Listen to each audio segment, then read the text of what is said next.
Welcome back to our channel. Today, we're rediving into one of the most heated and trending stories in the United Kingdom.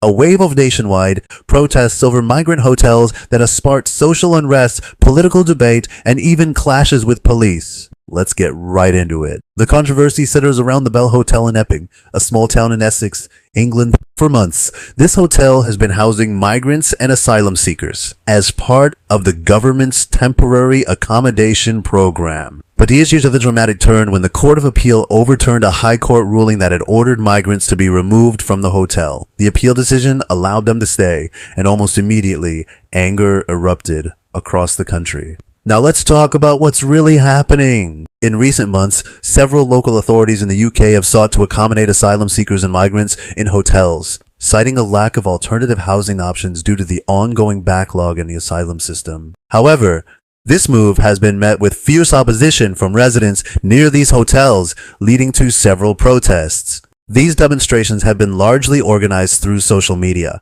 with thousands of people taking to the streets to voice their discontent. On Tuesday, the situation escalated in cities like London, Newcastle, Swindon, and where protesters attempted to gain entry into hotels housing migrants. According to Essex police, at least 5 people were arrested during these clashes, with 2 police officers sustaining minor injuries. Videos and pictures from the protests circulating on social media show large groups of people gathered outside hotels, some brandishing banners and shouting slogans. In some instances, protesters attempted to force their way into the hotels, but were prevented from doing so by security measures and police. Essex police responded by deploying additional resources to maintain order and ensure the safety of both protesters and the hotel residents. So why are people protesting? Well, there are a few key reasons. Firstly, many locals feel that the influx of migrants has put a strain on public resources,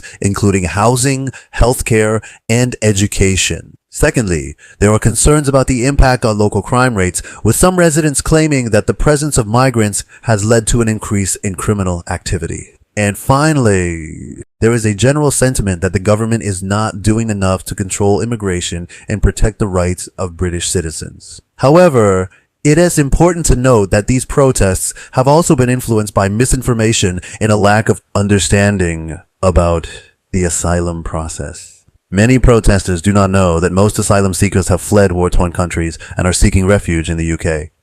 In response to the protests, senior politicians have urged Prime Minister Keir Starmer to take action to alleviate the situation. They argue that if the government fails to address the root causes of the protests and find long solutions to the immigration crisis, more voters may turn to the Reform UK party, which is advocating for stricter immigration control and has gained significant traction in recent months. The situation has also sparked debate inside Parliament, with some members of Parliament calling for the immediate closure of hotels used to house migrants and asylum seekers. They argue that the government has a moral obligation to protect the rights and safety of its citizens and that housing migrants in hotels is putting undue strain on local communities. On the other hand, other MPs argue that asylum seekers are fleeing persecution and war and should be treated with dignity and respect. They also point out that closing hotels will not solve the underlying issues and that the government needs to invest in long-term solutions. This debate is likely to intensify in the coming weeks,